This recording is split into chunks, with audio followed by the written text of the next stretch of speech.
मैंने मार्केट में तुम्हारे क्लास 9 की जितनी किताबें हैं ना सारी की सारी मैंने परचेज कर ली है और अब मैं तुम्हें बताऊंगा कि इनमें से सबसे बेस्ट बुक आखिर कौन सी है। इन सारी बुक्स को मैंने अपने पैसे से परचेज करा है ताकि तुम्हारे पैसे वेस्ट ना हो। So hello everyone, this is Gaurav भैया। गाइस, आज की इस वीडियो के अंदर है ना मैं आपको वो किताबें बताऊंगा, अगर तुमने वो किताबें ढंग से पढ़ ली ना, मैं आपको गारंटी दे रहा हूं तुम्हें क्लास 9 के अंदर टॉप करने से कोई नहीं रोक सकता। अगर तुम में से कोई बच्चा मेरे बारे में नहीं जानता ना तो मैं आपको बता देता हूं, मैं खुद सीबीएसई का टॉपर रह चुका हूं। चाहे क्लास 9th हो, 10th हो, 11th हो, 12th हो, मैंने हर क्लास में टॉप करा है। क्लास 10th के अंदर मैंने खुद 100 आउट ऑफ 100 परसेंटेज स्कोर करे हुए हैं। क्लास 12th के अंदर मेरे 98.6 परसेंटेज मैंने स्कोर करे हुए हैं। तो आज की इस वीडियो के अंदर है ना मैं आपको वो किताबें बताऊंगा जो मैंने खुद अपने क्लास 9th के अंदर यूज करी है। और मैंने क्या करा, आपके मार्केट के अंदर जितनी किताबें है ना, चाहे तुम्हारी एनसीईआरटी हो, आर डी शर्मा हो, आर एस अग्रवाल हो, चाहे तुम्हारा क्वेश्चन बैंक हो, मतलब जितनी किताबों का तुमने नाम सुना है ना, सारी की सारी किताबों को मैंने खुद अपने पैसे से परचेज करा। सबको मैंने अच्छे से पढ़ा, सबको मैंने अच्छे से एनालाइज करा ताकि मैं आपको बता सकूं कि आपके लिए क्लास 9th की सबसे बेस्ट बुक कौन सी है। और मैं आपको एक चीज बताऊं, तुम्हें ना वो सारी किताबें परचेज करने की कोई जरूरत नहीं है। तुम्हें अपने इतने पैसे वेस्ट करने की जरूरत ही नहीं है। मैंने ये सारी किताबें इसलिए खुद अपने पैसे से परचेज करी ताकि तुम्हारे पैसे वेस्ट ना हो। तुम्हें वो सारी किताबें परचेज ही नहीं करनी, तुम्हें ना गिनती की 2-3 किताबें परचेज करनी है। और अगर तुमने उन किताबों को ढंग से पढ़ लिया ना, मैं आपको बता रहा हूं, मैं आपको गारंटी दे रहा हूं, तुम्हें क्लास 9th के अंदर टॉप करने से कोई नहीं रोक सकता। चलो वीडियो को स्टार्ट करते हैं। तो देखो, इस वीडियो के अंदर मैं आपको जो किताबें बताऊंगा ना वो आपको आपके टारगेट के हिसाब से बताऊंगा। मान लो अगर कोई बच्चा ऐसा जिसका टारगेट है कि बस मेरे को क्लास 9th के अंदर पास होना है, तो मैं उसको बोलूंगा कि भाई तू बस एनसीईआरटी कर ले। इन एनसीईआरटी को करके तुम बड़े आसानी से पास हो जाओगे। तुम अगर आधी एनसीईआरटी बुक भी पढ़ोगे तो तुम पास हो जाओगे, तुम्हें और किताबें खरीदने की जरूरत नहीं है। तो तुम्हें कौन सी किताबें परचेज करनी है डिपेंड करता है कि तुम्हारा टारगेट क्या है। तो अगर तुम्हारा टारगेट ये है ना कि बस मेरे को पास होना है, तो पहले तो हाथ जोड़ रहा हूं, आप वीडियो को छोड़ के जा सकते हो, तुम अपनी एनसीईआरटी कर लो, बस पास हो जाओगे, ठीक है। लेकिन अगर तुम्हारा टारगेट ये है कि तुम्हें ना बहुत अच्छे नंबर लेके आने, क्लास 9th के अंदर 90% लेके आने, 95% लेके आने, तो मैं आपको एक चीज बताऊं, सिर्फ एनसीईआरटी से काम नहीं चलेगा। क्योंकि आपके पेपर के अंदर रियल लाइफ वाले जो क्वेश्चन है ना वो आपके आने वाले हैं, और वो क्वेश्चन आपके एनसीईआरटी बुक के अंदर है ही नहीं। तुम्हारे पेपर के अंदर कॉम्पिटेंसी बेस्ड क्वेश्चन आएंगे, सोर्स इंटीग्रेटेड क्वेश्चन आएंगे, कंस्ट्रक्टेड रिस्पॉन्स वाले क्वेश्चन आएंगे, तुम्हारे सिलेक्टेड रिस्पॉन्स वाले क्वेश्चन आएंगे। बच्चों को इन क्वेश्चन के बारे में पता ही नहीं है कि हमारे पेपर के अंदर इस टाइप के क्वेश्चन पूछे जाएंगे। अगर तुम्हें यह पता ही नहीं होगा कि तुम्हारे पेपर का पैटर्न क्या है, किस टाइप के क्वेश्चन पेपर के अंदर आने वाले हैं, तो तुम कैसे करोगे भाई। तो इस वीडियो के अंदर मैं आपको जितनी किताबें बताऊंगा ना, ये आपके टारगेट के हिसाब से बताऊंगा। जब तक तुम्हें अपना टारगेट, अपना गोल पता नहीं होगा तो रास्ता कैसे निकालोगे। जब तक तुम्हें पता नहीं होगा कि भाई मेरे को दिल्ली जाना है या मुंबई जाना है, अगर दिल्ली जाना है तो रास्ता अलग है, अगर तुम्हें मुंबई जाना है तो अलग रास्ता है। समझ रहे हो मेरी बात। तो पहले टारगेट सेट करो कि भाई तुम्हें 50 to 70% स्कोर करने हैं, या तुम्हें 70 to 90% स्कोर करने हैं, या फिर तुम्हें मेरी तरह 90% से ज्यादा नंबर स्कोर करने हैं। तो पहले तो अपना जो टारगेट, अपना जो गोल है ना, उसको सिलेक्ट करो कि तुम्हें कितने परसेंटेज स्कोर करने हैं। मेरे को जल्दी से कमेंट करके बताओ कि आप इन तीनों में से कौन सी कैटेगरी में हो, तुम्हें कितने परसेंटेज स्कोर करने हैं, ये आपको कमेंट करके बताना। जल्दी कमेंट करो, ठीक है। चलो शुरू करते हैं। तो सबसे पहले मैं आपको बताता हूं, जो बच्चे सिर्फ 50 to 70% स्कोर करना चाहते हैं ना, जिनका गोल ये है कि भैया मेरे बस 70% भी आ जाए मैं खुश हूं, तो मैं आपको एक चीज बताऊं, तुम्हारे को ना सिर्फ और सिर्फ एनसीईआरटी करनी है। तुम्हारे लिए NCERT is more than enough. आप देख सकते हो मेरे पास एनसीईआरटी बुक है, ये तुम्हारी हिंदी की है, ये तुम्हारी मैथ की है, तुम्हारी साइंस की, और ये तुम्हारी इंग्लिश की है, ठीक है। एसएसटी की आने वाली है, कुछ दिन में आ जाएगी।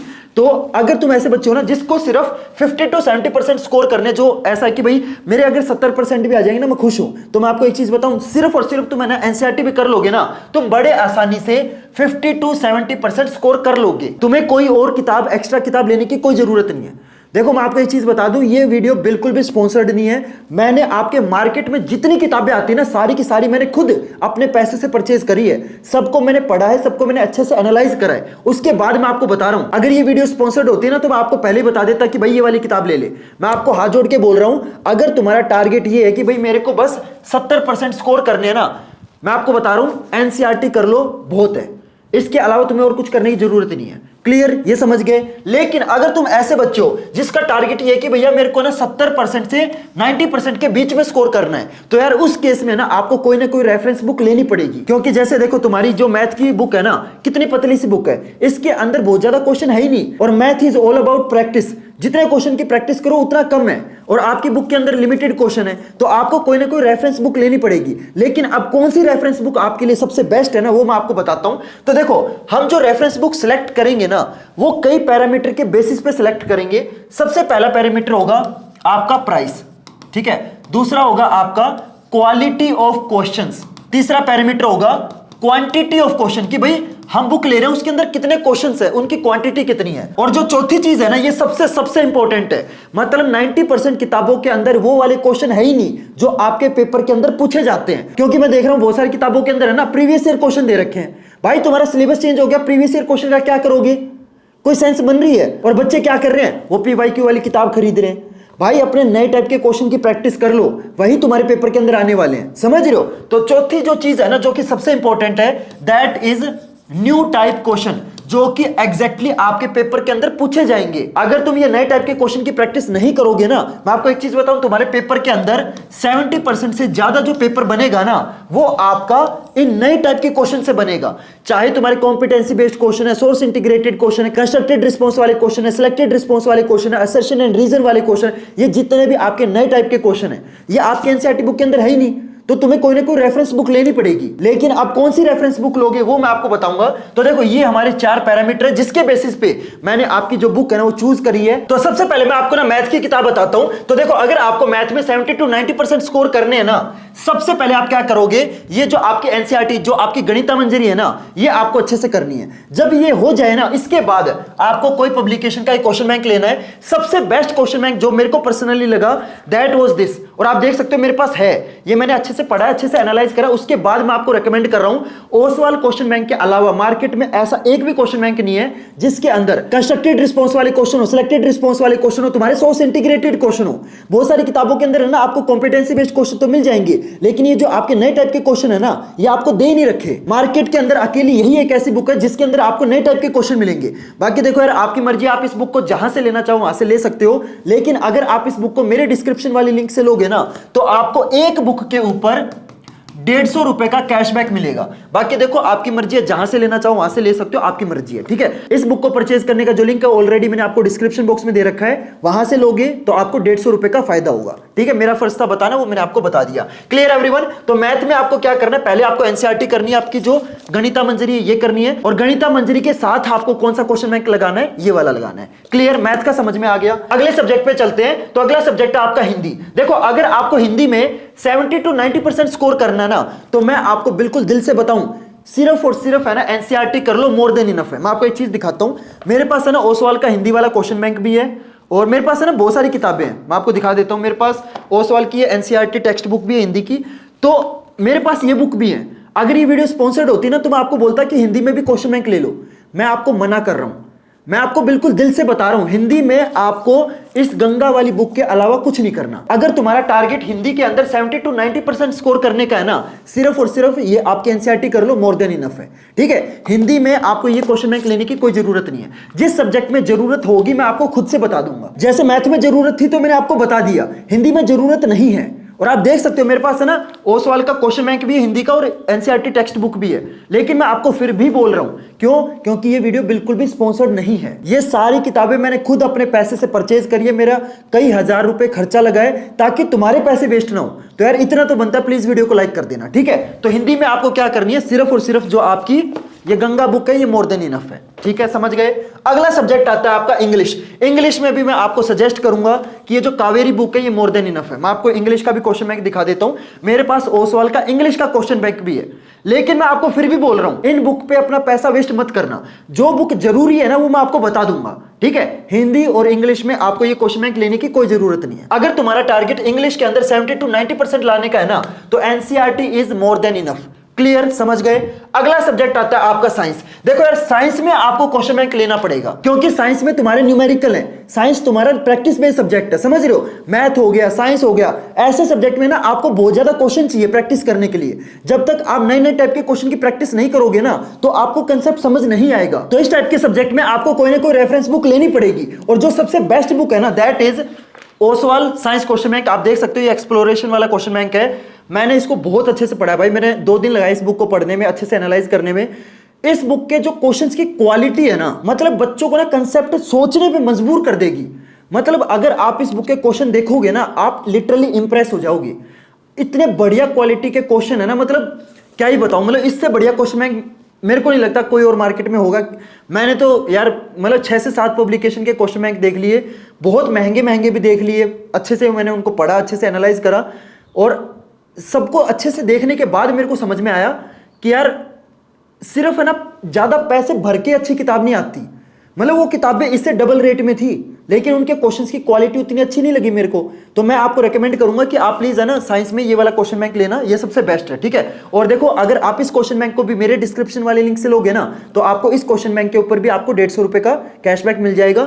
देखो अगर आप मेरे लिंक से 2 बुक लोगे तो आपका 300 रुपए का फायदा होगा, अगर आप 3 बुक लोगे तो आपका 450 रुपए का फायदा होगा, ठीक है। बाकी देखो फिर से मैं बोलूंगा, आपकी मर्जी है, जहां से लेना है वहां से ले सकते हो, ठीक है। मैंने आपको बता दिया जहां से सस्ता मिलेगा वो मैंने आपको बता दिया, डिस्क्रिप्शन बॉक्स में मैंने आपको ऑलरेडी लिंक दे रखा है। तो साइंस में आपको क्या करना है, एनसीईआरटी के साथ साथ आपको क्वेश्चन बैंक के क्वेश्चन करने हैं, ठीक है। बहुत सारे बच्चे क्या गलती करते हैं, पहले ना मैं अच्छे से एनसीईआरटी कर लूं उसके बाद है ना रेफरेंस बुक सोल्व करूंगा, ये बेवकूफी मत करना। मैं तुम्हें एक चीज बताऊं, सिर्फ और सिर्फ एनसीईआरटी करने में ना तुम्हारा ये मान के चलो 9 से 10 महीने निकल जाएंगे और लास्ट में सिर्फ तुम्हारे पास 1 या 2 महीने बचेंगे। मेरे को एक चीज बताओ, 1 या 2 महीने में इतनी मोटी किताब सोल्व हो सकती तुमसे? नहीं होगी। तुम्हें क्या करना है, जो चैप्टर तुम्हारा स्कूल में हो गया ना, फॉर एग्जांपल तुम्हारे स्कूल में सेल वाला चैप्टर हो गया, तो सेल वाले चैप्टर के जितने भी एनसीईआरटी वाले क्वेश्चन है ना वो भी आपको इस बुक में दे रखे हैं, जितने इंपॉर्टेंट क्वेश्चन है वो भी आपको मिल जाएंगे, जितने भी आपके नए टाइप के क्वेश्चन है वो भी आपको मिल जाएंगे। तो जब आपके सेल चैप्टर के एनसीईआरटी वाले क्वेश्चन हो जाए ना, उसके बाद आपको क्या करना है, इस बुक को ओपन करके सेल वाले चैप्टर के जितने भी एक्स्ट्रा क्वेश्चन है उनके साथ साथ प्रैक्टिस करनी है। अगर आप साथ साथ प्रैक्टिस नहीं करोगे, पता दिक्कत क्या होगी, मान लो तुमने ना पहले ये सोच लिया कि मैं ना पहले पूरी एनसीईआरटी करूंगा उसके बाद ये क्वेश्चन बैंक सोल्व करूंगा, बहुत बड़ी बेवकूफी है। प्रॉब्लम पता क्या होगी, तुमने सेल वाला चैप्टर अभी पढ़ा है, 3 महीने बाद 4 महीने बाद तुम्हें वो चैप्टर याद रहेगा? नहीं रहेगा। साथ साथ प्रैक्टिस करो, जब आपका एनसीईआरटी में जो चैप्टर चल रहा है ना वही सेम चैप्टर आपको अपने इस क्वेश्चन बैंक में साथ साथ सोल्व करना है। समझ गए मेरी बात? तो साइंस में आपको क्या करना है, एक एनसीईआरटी के साथ साथ आपको क्वेश्चन बैंक लेना, कौन सा लेना वो मैंने आपको बता दिया। अब मैं तुम्हें एक ऐसा अनबिटेबल कॉम्बो बताने वाला हूं ना किताबों का, अगर तुमने वो किताबें फॉलो कर ली, मैं आपको गारंटी दे रहा हूं तुम्हारा जो ड्रीम है ना कि मेरे को 9th क्लास के अंदर 90% स्कोर करने हैं, वो जो ड्रीम है ना तुम बड़े आसानी से अचीव कर लोगे। और ये सेम किताबें मैंने पिछले साल वाले बच्चों को बताई थी और आप मानोगे नहीं, इतना प्यारा रिस्पॉन्स आया था ना बच्चों का, मतलब बच्चे मेरे को लिटरली मेल कर रहे थे कि भैया आपने जो जो किताबें बताई थी ना, इतनी प्यारी किताबें बताई कि हमारे ना 9th क्लास के अंदर इतने अच्छे परसेंटेज आए। और वो सेम किताबें आज के इस वीडियो के अंदर मैं तुम्हें बताने वाला हूं। मैं तुम्हें लिटरली गारंटी दे रहा हूं, अगर तुमने वो किताबें फॉलो कर ली ना, तुम्हारे अच्छे परसेंटेज आने से लिटरली कोई नहीं रोक सकता। तो अगर तुम्हारा टारगेट ये कि मेरे को 9th क्लास के अंदर 90% से ज्यादा नंबर लेके आने हैं ना, तो मैथ के अंदर तुम फॉलो करोगे। सबसे पहले क्या करोगे, एनसीईआरटी के साथ साथ आपको क्या करना है, ये जो ओसवाल वाला जो क्वेश्चन बैंक है ये आपको करना है, ठीक है। ये दोनों किताबें तो आपको करनी है,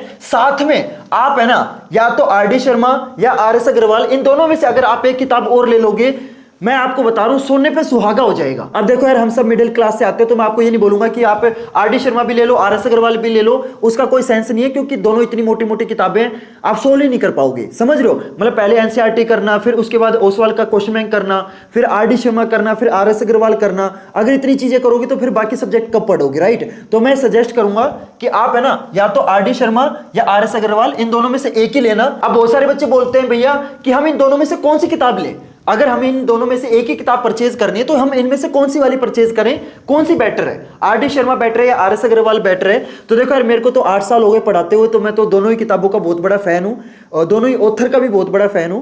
तो मैं आपको ना एक बहुत जेन्युइन चीज बताऊं, बुरा मत मानना, मेरे को पर्सनली जो आर डी शर्मा है वो ज्यादा बेटर लगती है। देखो मैं आपको एक चीज बताऊं, अगर तुम्हारे पास ऑलरेडी आर एस अग्रवाल है तो आपको आर डी शर्मा परचेज नहीं करनी, ठीक है। अगर आपके पास ऑलरेडी आर एस अग्रवाल है तो आर डी शर्मा में अपने पैसे वेस्ट मत करना, ठीक है। ये मैं आपको बहुत जेन्युइन एडवाइस दे रहा हूं। अगर तुम्हारे पास ऑलरेडी आर डी शर्मा है तो आर एस अग्रवाल में पैसे वेस्ट मत करना, लेकिन अगर तुम्हारे पास दोनों ही नहीं है तो मैं आपको बोलूंगा उस केस में आप है ना आर डी शर्मा परचेज करना। ये लिटिल बिट, मतलब उतना डिफरेंस नहीं है। अगर ये 99 है ना, अगर आर एस अग्रवाल 99 है तो ये 100% है, मतलब सिर्फ 1% का ही गैप है, 1% का ही डिफरेंस है। लेकिन अगर तुम्हारे पास ऑलरेडी आर एस अग्रवाल है तो तुम्हें आर डी शर्मा पे अपने पैसे वेस्ट नहीं करने। लेकिन अगर तुम्हारे पास इन दोनों में से कोई भी किताब नहीं है तो उस केस में आप आर डी शर्मा परचेज करोगे। क्लियर, समझ आ गया। सबसे पहले आपको क्या करना है, एनसीईआरटी के साथ साथ आपको ये जो ओसवाल वाला जो क्वेश्चन बैंक है ये आपको सोल्व करना है। और जब ये दोनों चीजें अच्छे से हो जाए, जब ये दोनों चीजें बिल्कुल आपको ऐसे लगे कि अब मैं एनसीईआरटी के भी सारे सवाल मेरे को आते हैं, मेरे को क्वेश्चन बैंक के भी सारे सवाल मैंने कर लिए, उसके बाद आपको आरडी शर्मा टच करनी है। बहुत सारे बच्चे क्या करते हैं, एनसीईआरटी हुई नहीं, क्वेश्चन बैंक हुआ नहीं, सीधा चौधरी बन के आरडी शर्मा सोल्व करने शुरू कर देंगे, कुछ समझ आएगा नहीं, नंबर कट जाएंगे। फिर सोचेंगे कि मैंने तो यार इतनी किताबें खरीदी थी, घर वालों के पैसे भी लगवा दिए, समझ कुछ आया नहीं, पेपर भी खराब हो गया। तो तुम्हें ना ये बेवकूफी नहीं करनी। मैं आपको एक चीज बताऊं, सिर्फ किताबें खरीदने से नंबर नहीं आते। अगर तुम ये सोच रहे हो ना मैं किताबें खरीद लूं और मेरे नंबर आ जाएंगे, ऐसा नहीं होता। पहले तुम क्या करोगे, एनसीईआरटी के साथ साथ जब तक ये क्वेश्चन बैंक सोल्व ना हो जाए ना, तब तक आरडी शर्मा टच नहीं करनी। मैं आपको सजेस्ट करूंगा कि आरडी शर्मा अभी तो परचेज ही मत करना। जब आपकी एनसीईआरटी और ये क्वेश्चन बैंक पूरा सोल्व हो जाए, उसके बाद आपको आरडी शर्मा सोल्व करनी है। क्लियर, समझ आ गया। फिर आपका दूसरा सब्जेक्ट आता है साइंस। साइंस में मैं आपको सजेस्ट करूंगा, पहले तो देखो एनसीईआरटी के साथ साथ आप क्या करोगे, ये जो ओसवाल वाला जो क्वेश्चन बैंक है ये सोल्व करना है। उसके बाद आई विल रेकमेंड यू, सबसे बेस्ट जो बुक है ना, जो मेरे को पर्सनली, मैं क्या ही बोलूं, मैं आपको दिखाऊं, ये सेम किताबें आज भी मैंने रखी हुई हैं। हालांकि ये थोड़ी सी बड़ी क्लासेस की है, 11th-12th वाले बच्चों की है, मैं 11th-12th वाले बच्चों को भी पढ़ाता हूं, लेकिन आप देख सकते हो सेम पब्लिकेशन है, प्रदीप पब्लिकेशन, जो मैंने आपको रेकमेंड करा है, राइट, सेम किताबें हैं। तो ये किताबें ऐसा नहीं कि मैं आपको हवा में बोल रहा हूं, ये किताबें जेन्युइनली मैंने खुद पढ़ी हैं, आज भी पढ़ता हूं। तो जो चीजें मैं आपको बता रहा हूं ना, ये ट्राइड एंड टेस्टेड चीजें हैं, इन किताबों से नंबर आते हैं। लेकिन देखो ओबेसी बात है, पढ़ना भी पड़ेगा तुम्हें, सिर्फ किताबें खरीदने से नहीं होगा, ठीक है। कहीं ये सोचो भैया ने तो किताब बताई थी, मैंने खरीद भी ली, नंबर क्यों नहीं आए, ऐसे मत सोचना, ठीक है। किताबें खरीदने के बाद सोल्व भी करनी है, ठीक है। तो आपको क्या करना है, एनसीईआरटी के साथ साथ आपको क्वेश्चन बैंक तो करना है, साथ में आपको मैं जो सबसे सबसे सबसे जो बेस्ट बुक है वो मैंने आपको रेकमेंड कर दी है। मेरे को नहीं पता कितने बच्चे इन किताबों के बारे में जानते होंगे। प्रदीप पब्लिकेशन की किताब आती है चुम्मेश्वरी किताब, बहुत ही सेक्सी किताब है, बहुत ही प्यारी किताब है, आप देख भी सकते हो, मैंने प्रूफ भी आपको दे दिया। ये किताबें मैं खुद, ये देखो 12th क्लास की किताब है, यहाँ पे क्लास 12th लिखा हुआ है ना, ये 12th क्लास की फिजिक्स की किताब है। भैया इतनी मोटी किताब, ये तो आधी किताब है, ऐसे ऐसी 2 किताबें फिजिक्स की, सिर्फ फिजिक्स की, समझ रहे हो। केमिस्ट्री की भी 2 किताबें हैं, फिर 2 किताबें बायोलॉजी की भी हैं। इतनी चीजें पढ़नी है तुम्हें आगे, ठीक है, टेंशन मत लो, मैं पढ़ा दूंगा। मैं 9th से लेकर 12th तक पढ़ाता हूं, ठीक है, तो मेरे से पढ़ सकते हो। ओके, तो तुम्हें समझ में आ गया। साइंस में आप क्या करोगे, एनसीईआरटी के साथ साथ क्वेश्चन बैंक करोगे, और जो प्रदीप पब्लिकेशन है वो आप परचेज कर सकते हो। बहुत सारे बच्चे मेरे से पूछते हैं कि भैया जो एस चांद वाली जो किताबें हैं, और कुछ बच्चे तो ये भी बोलते हैं कि भैया जो लखमीर सिंह वाली किताबें हैं, कौन सी किताबें बेस्ट हैं। पहले तो मैं आपको एक चीज बता दूं, लखमीर सिंह और एस चांद दोनों किताबें एक ही किताब का नाम है। जो पब्लिकेशन है ना वो एस चांद है, पब्लिकेशन का नाम एस चांद है, और जो ऑथर है ना वो लखमीर सिंह है। तो बेसिकली ये दोनों किताबें एक ही किताब है, ठीक है। पहली चीज तो ये समझ जाओ। अब देखो बहुत सारे बच्चे कंफ्यूज होंगे कि भैया हम एस चांद परचेज करें या फिर प्रदीप पब्लिकेशन परचेज करें। तो देखो मैंने दोनों किताबें खुद पढ़ी हैं, अभी भी मैंने परचेज करी हुई है। एस चांद लेटेस्ट वाली जो बुक है वो भी मैंने परचेज कर ली है, ठीक है। तो इन दोनों में से जो बेटर है that is Pradeep publication, obvious सी बात है। लेकिन अगर तुम्हारे पास ऑलरेडी एस चांद है तो उस केस में मैं आपको बोलूंगा कि आप प्रदीप पब्लिकेशन मत लेना, ठीक है। मतलब आरडी शर्मा और आर एस अग्रवाल वाला सीन है। अगर तुम्हारे पास ऑलरेडी एस चांद है तो प्रदीप पब्लिकेशन मत लेना। लेकिन अगर तुम्हारे पास इन दोनों में से कोई भी किताब नहीं है तो उस केस में मैं आपको बोलूंगा, उस केस में आप क्या करना, उस केस में आप प्रदीप पब्लिकेशन को चूज करना, ये हल्की सी बेटर है। क्लियर, समझ आ गया। फिर आपका अगला सब्जेक्ट आता है इंग्लिश। इंग्लिश में देखो मैंने आपको पहले भी बताया था एनसीईआरटी मोर देन इनफ है, लेकिन अगर आपको 90% से ज्यादा स्कोर करने ना तो उस केस में मैं आपको जो सबसे बेस्ट बुक रेकमेंड करूंगा दैट इज अरिहंत की ऑल इन वन। मैं आपको दिखा देता हूं, मेरे पास है ना ओसवाल का भी इंग्लिश वाला क्वेश्चन बैंक भी है, मेरे पास ओसवाल का इंग्लिश की ये एनसीईआरटी टेक्स्ट बुक भी है। फिर भी देखो मैं आपको बोल रहा हूं कि आप है ना ये बुक परचेज मत करना। मेरे को जो चैप्टर की समरी है ना वो इन किताबों में उतनी अच्छी नहीं लगी। सबसे बेस्ट जो चैप्टर की समरी है ना वो आपकी अरिहंत वाली बुक के अंदर मिलेगी। लेकिन देखो यार, अगर आप फाइनेंशियली उतने कैपेबल नहीं हो कि आप इतनी सारी बुक परचेज कर पाओ तो मैं आपको सजेस्ट करूंगा कि आप ना इस बुक को स्किप भी कर सकते हो, आपकी मर्जी है, ठीक है।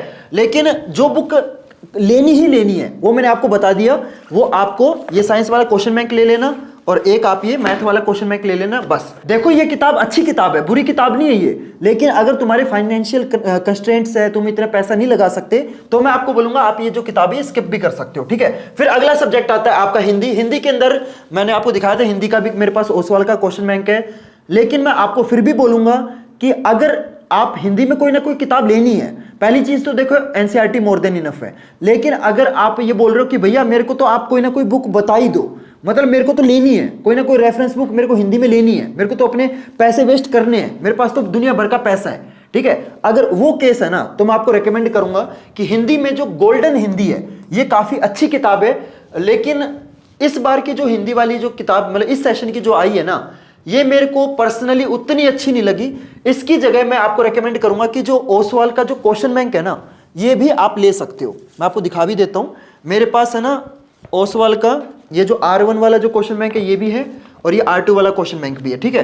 तो आई विल रेकमेंड कि अगर आपको लेनी ही है, देखो मैं अभी भी बोल रहा हूं, आप है ना हिंदी के अंदर ये वाले जो क्वेश्चन बैंक है इनमें पैसे वेस्ट मत करो, ठीक है। लेकिन अगर कोई बहुत ही अमीर है, मतलब भैया मेरे को तो लेनी है, तो उस केस में मैं आपको बोलूंगा कि आप ये वाले जो क्वेश्चन बैंक है ये ले सकते हो। और देखो मैं आपको फिर से बोलूंगा, आपकी मर्जी है, जहां से परचेज करना चाहो वहां से कर सकते हो, लेकिन अगर आप इन क्वेश्चन बैंक को मेरे डिस्क्रिप्शन वाले लिंक से लोगे ना तो आपको एक बुक के ऊपर 150 रुपए का कैशबैक मिलेगा। अगर आप 2 क्वेश्चन बैंक परचेज करोगे तो आपको 300 रुपए का फायदा हो जाएगा। अगर आप 3 बुक परचेज करोगे तो आपको 450 रुपए का फायदा होगा। बाकी देखो आपकी मर्जी है, जहां से लेना चाहो वहां से ले सकते हो। तो इन क्वेश्चन बैंक को परचेज करने का जो लिंक ऑलरेडी मैंने आपको डिस्क्रिप्शन बॉक्स में दे रखा है, जल्दी से जाके परचेज करो और जल्दी से ना इन बुक से अपनी पढ़ाई शुरू करो। सिर्फ किताबें खरीदने से भी काम नहीं चलेगा, पहले तो इन बुक्स को परचेज करो और उसके बाद पढ़ना भी शुरू करो। Clear everyone? और देखो यार इस वीडियो को बनाने में ना लिटरली मेरा बहुत ज्यादा खर्चा हो गया है, तो प्लीज यार वीडियो को लाइक कर देना और हाँ चैनल को सब्सक्राइब जरूर करना, क्योंकि इस टाइप की जो वीडियो है ना मैं चैनल पे अपलोड करता रहता हूं। तो चलो गाइस मिलते हैं फिर अगली वीडियो में नए टॉपिक के साथ, तब तक के लिए goodbye and have a nice day.